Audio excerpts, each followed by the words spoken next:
The senator from Kentucky. You know, there was an old-fashioned conservative principle that believed that less taxes were better than more taxes, that if you tax something, you got less of it, so that if you place a new tax on trade, you'll get less trade. There was also this idea that you didn't do taxation without representation. That idea goes not only back to our American Revolution, it goes back to the English Civil War as well.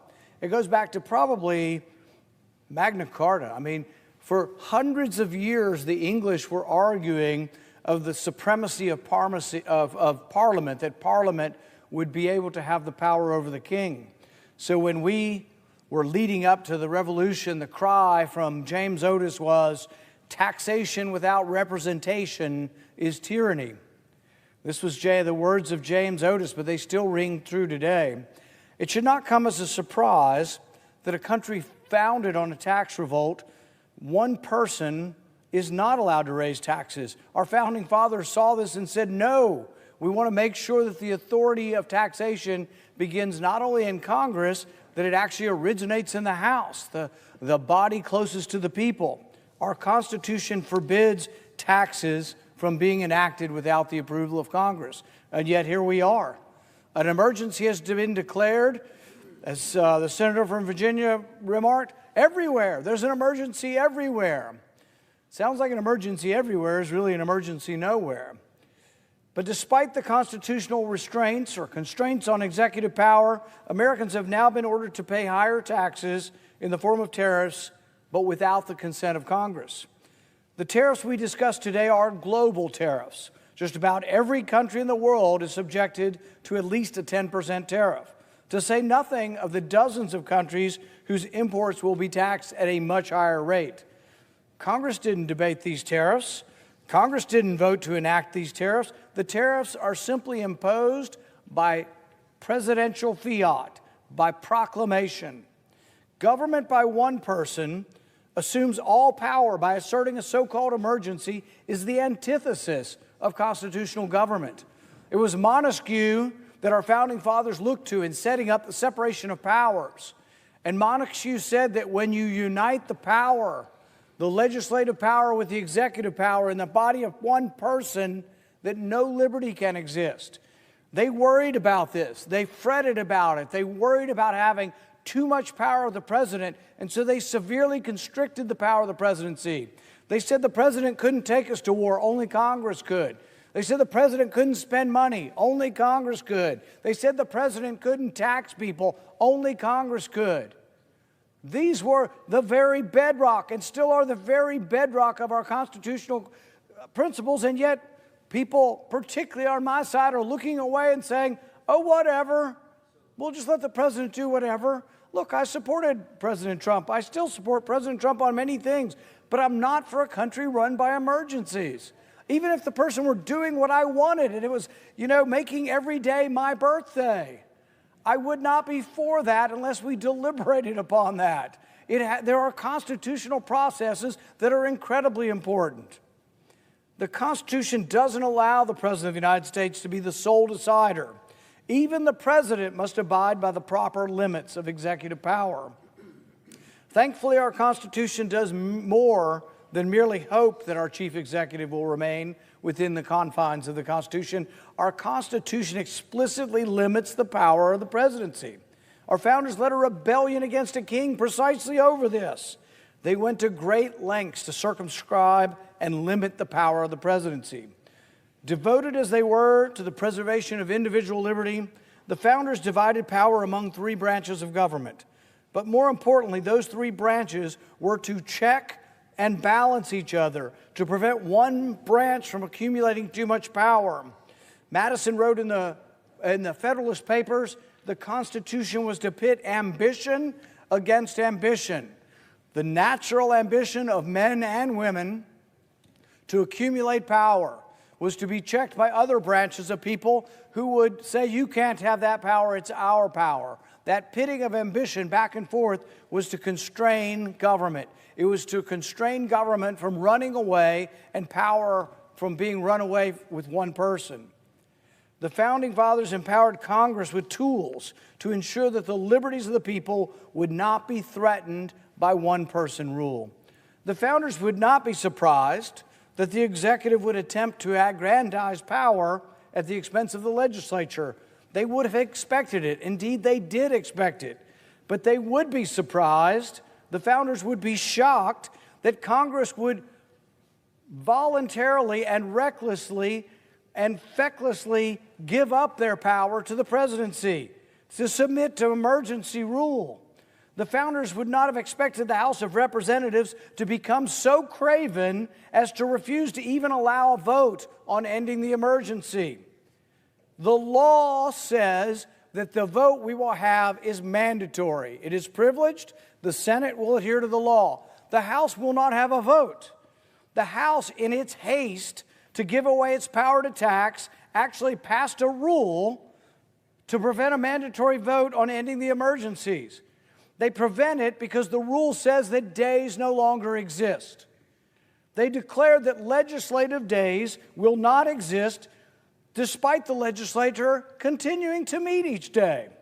The House has essentially ruled that days are not days, and they are not to be counted as days until such time as the House again agrees to allow days to be counted as days. Does that sound absurd? Absolutely, it's absurd. It is craven, it is cowardness at its best, and it is dishonest because a rule of the House is preventing a law from being obeyed. I didn't know we could pass a rule to prevent a law from being obeyed. When the emergency powers were granted to the president in 1976, the Emergencies Act was meant to constrain the Republican. We were already worried about too many emergencies. Many on my side have actually co-sponsored bills that say emergencies should automatically end unless affirmatively approved by Congress.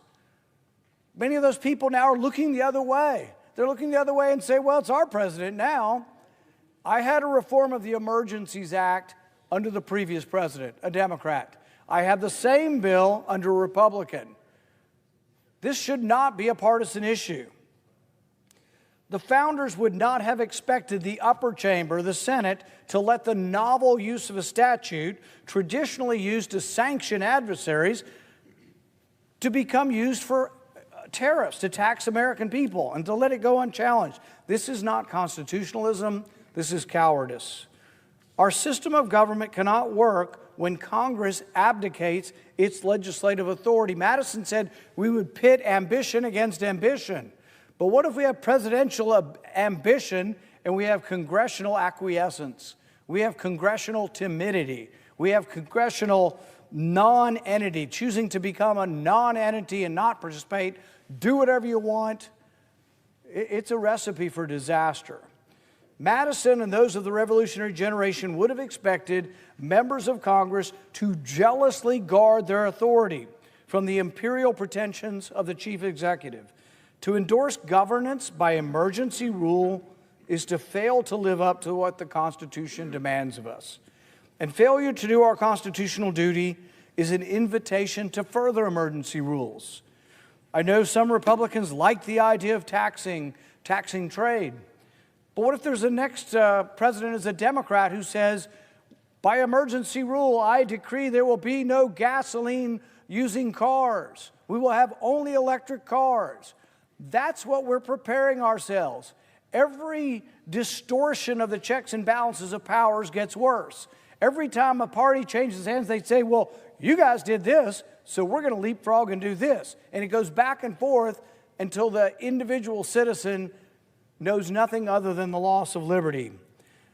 Even President Trump didn't try to argue that this law called IEPA, that is normally used for sanctions, he didn't act upon it in his first term. He makes the claim today, though, likely because the appropriate trade laws in the books require months to be implemented, and he can't wait. And the Republicans go along and they say, emergency, no problem. Constitution, what? Constitution, forget about it.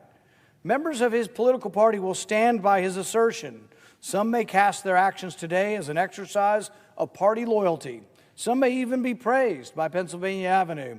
But for those who care to listen closely, within that praise will be heard a touch of disdain. It is no secret that Congress lacks the fortitude to stand up for its prerogatives, and this is bipartisan.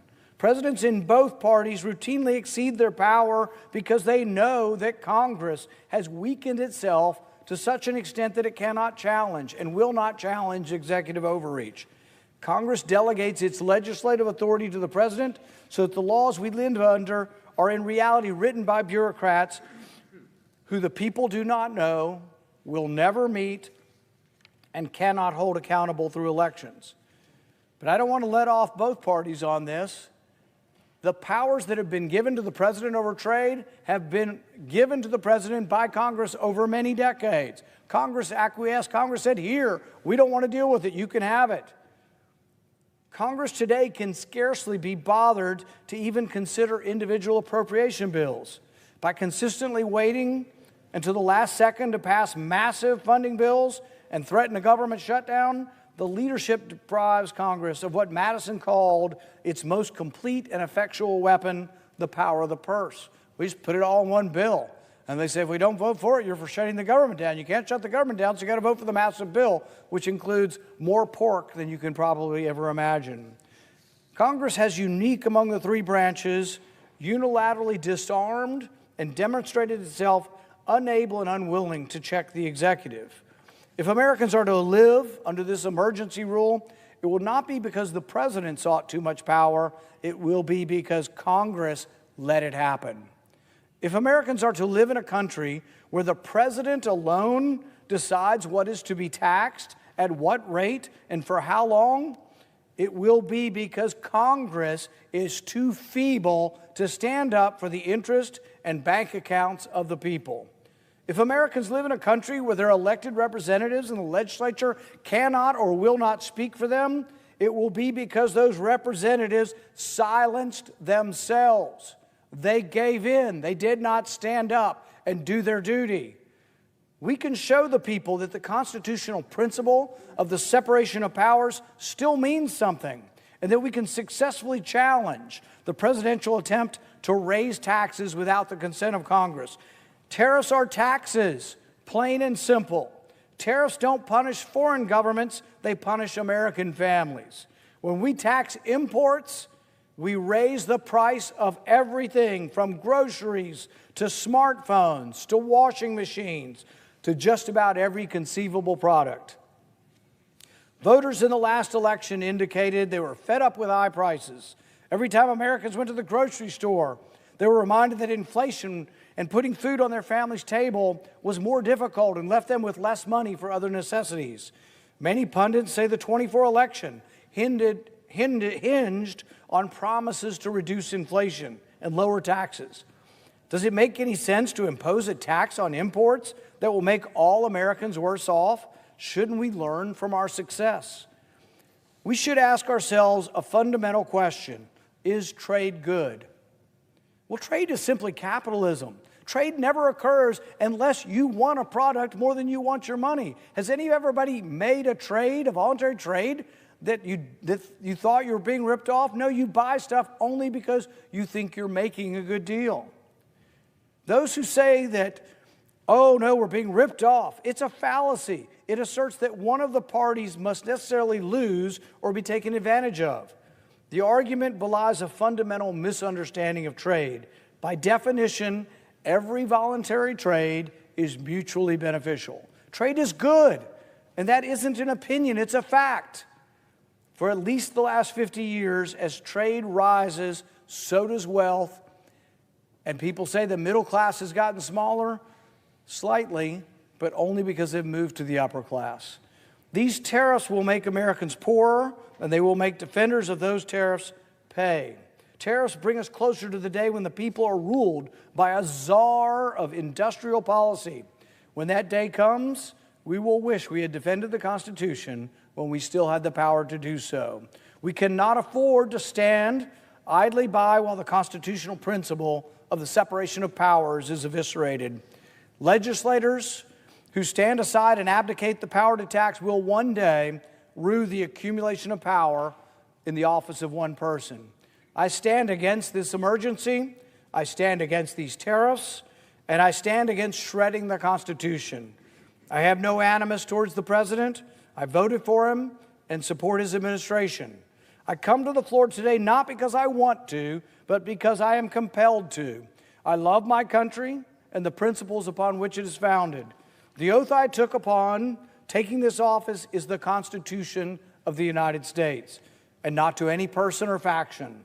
I want to preserve the divisions of power that protect us and our children from the rule of one person. That is why I will today vote to end this emergency. I will vote to reclaim the taxation power of Congress where the Constitution properly places it, and I urge the members of my party to do the same. Thank you, and I yield back.